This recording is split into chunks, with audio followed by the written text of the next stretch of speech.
안녕하세요. 돈벌레 TV입니다. 네, 오늘은 제 6부 투자를 할 때 고려해야 될 사항에 대해서 설명을 하도록 하겠습니다. 이 투자 결정이라는 것은 어떤 전문가적인 그 의사결정이 아니라 본인이 어떤 투자 결정을 하고 그 투자에 대해서는 본인이 책임을 지는 아주 진지하고 나의 이익을 좌우하는 그러한 결정이기 때문에 상당히 깊은 본인으로서는 상당히 깊은 주관적인 결정을 해야 되는 것이죠. 그래서 상당히 중요하다고 볼 수 있습니다. 그러면 이 투자 결정을 할 때 고려사항은 어떤 것이 있나 한번 볼게요. 언제 그리고 어디에 투자할 것인가. 전에 한번 설명을 했었죠. 언제 투자할 것인가 거시 차트와 미시 차트를 보고 그 미시 차트의 그 변동성 있죠. 변동성의 어느 부분에서 들어갈 것인가. 여기에는 두 가지 파동을 설명을 했었죠. 엘리엇 파동하고 피보나치 파동. 그거에 대해서 한번 좀 알아보시고 그 다음에는 중요한 점은 레버리지를 만약에 일으킬 타임이 되느냐 안 되느냐를 판단할 때에는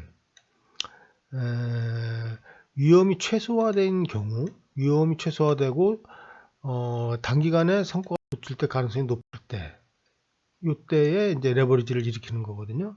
그러니까 레버리지를 일으킬 때는 거의 뭐 자기의 모든 것을 걸고 선택을 해야 되는 겁니다. 그렇기 때문에 이거는 두 배의 그 고민이 있어야 돼요.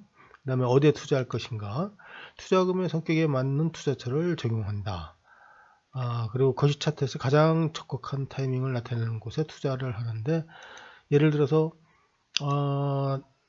나는 거주할 공간이 없다 그러면 제일 먼저 부동산에 투자하는 것이 더 낫겠죠. 왜냐면 거주할 수 있는 그런 자산이고 또 투자 자산도 되죠. 게다가 부동산 같은 경우에는 융자가 쉽게 되기 때문에 어떤 황금성도 그렇게 떨어지는 건 아니거든요, 사실.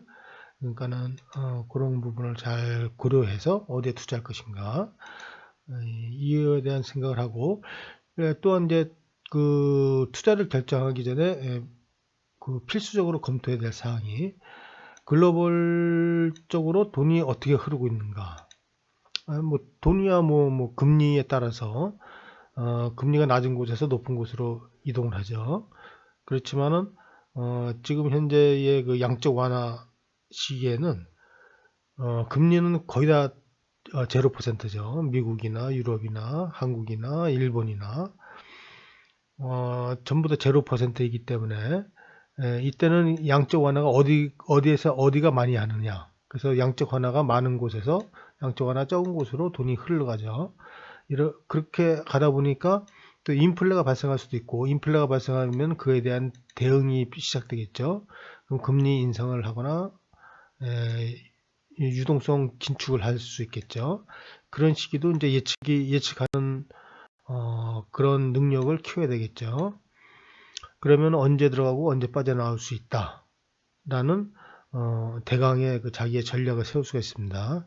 그러면은 그 세계적으로 돈의 흐름을 이제 파악했으면 이제 국내에서는 어떻게 흘러가느냐.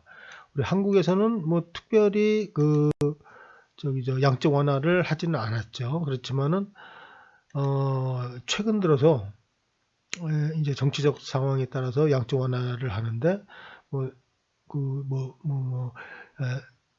보편적 지급이라 그래서 뭐 각 국민 1인당 얼마씩 주거나 아니면은 소상공인에 대해서 돈을 지급하거나 하면 그게 다 양적 완화에 해당되거든요. 왜냐면 통화는 풀리고 돈은 풀리는 거 이제 그 돈 회수는 안 되는 거기 때문에 그럴 때 인플레가 발생하겠죠.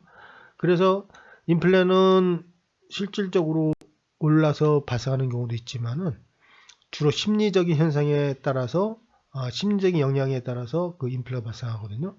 그러니까 그런 것도 이제 염두에 두고 있어야 되고요. 투자 대상을 평가하는데 투자하는 대상의 그 거시 차트는 반드시 잘 보고 선택을 해야 되겠죠. 그래서 리스크와 수익성을 비교해 가면서 내가 여기를 선택함에 따라서 어떤 리스크를 져야 되고 어떤 이익을 기대할 것인가에 대해서 현명하게 판단을 한 다음에 들어가야 되는 거죠. 그 다음에는 예를 들어서 어떤 기업에다가 투자를 하겠다 할 때는 그 해당 기업의 가치 평가를 해야 되는데 해당 기업의 가치 평가에는 세 가지가 있습니다. 하나는 그 인적 요소, 경영자가 어떤 사람인가에 대해서 좀 알아야 되고, 두 번째는 물적 요소. 물적 요소라는 것은 대차대조표, 손익계산서, 현금 흐름표를 얘기하는 거죠. 요것도 이제 뭐 회계학을 꼭 배워야 되는 게 아니라 크게 가계부처럼 생각을 하고 한번 보는 게 있어요. 그것도 나중에 가서 한번 설명을 하겠습니다. 그 다음에는 가장 중요한 게 사업 내용이죠. 그 사업하는 내용이 어떤 경쟁력을 갖고 있느냐, 그리고 또 글로벌 경쟁력은 있느냐, 아니면은 그 기술이나 그 아이템이 다른 데서 금방 들어올 가능성이 있느냐, 치고 나올 가능성이 있느냐, 뭐 이런 것들을 다 고려해야 되는데 이런 것들을 고려해서 투자하는 것이 바로 투자 대상 기업의 가치 평가를 한다, 이렇게 얘기를 하는 거죠. 요게 이제 간단한 대차대조표와 손익계산서를 나타내는데요.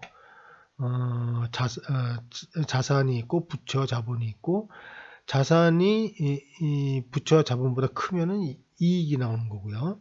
자산이 부채와 자본보다 작으면은 손실이 나오겠죠. 그래서 여기 나오는 이익은 동일합니다. 손익계산서하고 대차대조표 나오는 이익은 동일하고, 손익계산서는 이제 매출액에서 매출 비용을 빼고 그다음에 영업이익이 나오죠. 그러면 영업이익에서 영업의 비용을 빼면은 경상이익이 나오고, 경상이익에 경상의 비용을 빼면은 경상 이익이 나오게 되겠죠. 거기서 경상외 지출을 빼면은 이제 당기순이익이 나오는데 그런 거를 요약해서 나타내는 것이 손익계산서입니다. 그래서 그 네이버나 어디 가서 대차대조표나 손익계산서는 금방 볼 수 있습니다. 그래서 그 대충적인 이런 개념만 알아두시면 되고, 더 정확한 거는 그 투자자로서는 알 필요가 없어요. 왜냐하면은 이 회계는 언제든지 조작이 가능하거든요. 그러니까는 믿을 만한 것도 안 되지만은 또 안 믿어서도 안 되는 것이 바로 회계입니다. 그래서 뭐 회계를 조작하면은 처벌은 받죠. 다만 우리가 투자를 잘못해서 손해를 보는 거는 보상을 해주지 않아요, 정부에서. 그렇기 때문에